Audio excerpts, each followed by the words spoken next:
देवपुर में सब कुछ सामान्य दिख रहा था, लेकिन सिर्फ दिख रहा था। मोटी आत्मा के जाने के बाद गांव में 10 दिन तक कोई घटना नहीं हुई। लोगों ने राहत की सांस ली। मंदिर में उस औरत सावित्री का नाम पत्थर पर लिख दिया गया। पूरे गांव ने सार्वजनिक रूप से माफी मांगी, लेकिन डर पूरी तरह गया नहीं था। 11वें दिन से चीजें बदलने लगी। सबसे पहले पशु बेचैन होने लगे, गाय रात में खूंटे तोड़ने लगी, कुत्ते मंदिर की दिशा में भौंकते रहते। फिर गायब हुए लोगों में से एक युवक मोहन अजीब व्यवहार करने लगा। वो देर रात अकेले खेतों की तरफ चला जाता, सुबह वापस आता, पैरों में मिट्टी, आंखों के नीचे काले घेरे। उसकी मां ने अर्जुन से कहा, बेटा वो पहले जैसा नहीं रहा। एक रात अर्जुन ने उसका पीछा किया। चांद आधा था, हवा भारी थी। मोहन सीधे उसी पीपल के पेड़ के पास पहुंचा जहां मोटी आत्मा पहली बार दिखी थी।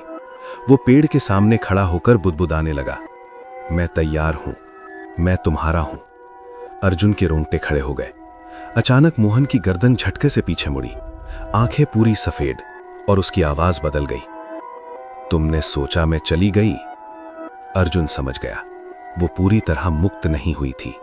अर्जुन ने मंदिर के पुराने रिकॉर्ड खंगाले।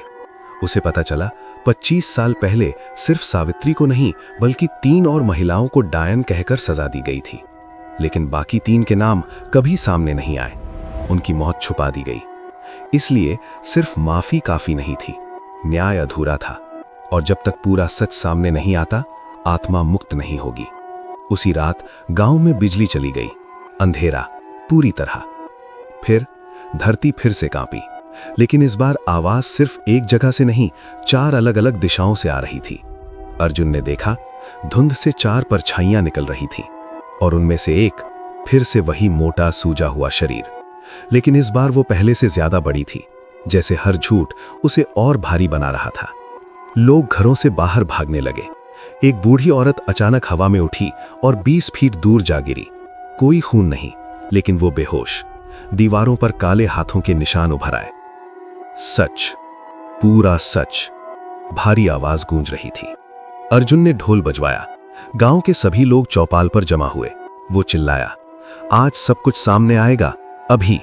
डर से कांपते हुए 3 बुजुर्ग आगे आए। उन्होंने कबूल किया। उन्होंने सिर्फ सावित्री को नहीं बल्कि उसकी 2 बहनों और एक गर्भवती महिला को भी जला दिया था। कारण जमीन का झगड़ा, झूठे इल्जाम, लालच। जैसे ही सच बोला गया, आसमान में बिजली कड़की। 4 परछाइयां एक जगह इकट्ठा हुईं और एक विशाल आकृति बन गई।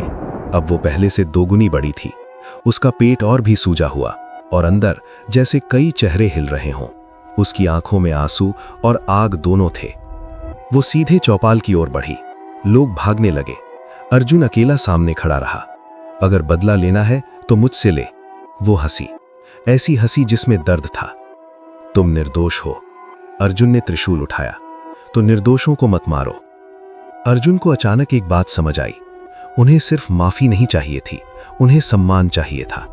अर्जुन ने गांव वालों से कहा, 4 के नाम पत्थर पर लिखो, उनकी याद में दीप जलाओ, और हर साल उनके नाम पर सेवा कार्य करो। गांव वाले रो पड़े। सबने एक साथ दीप जलाए। पूरा चौपाल रोशनी से भर गया।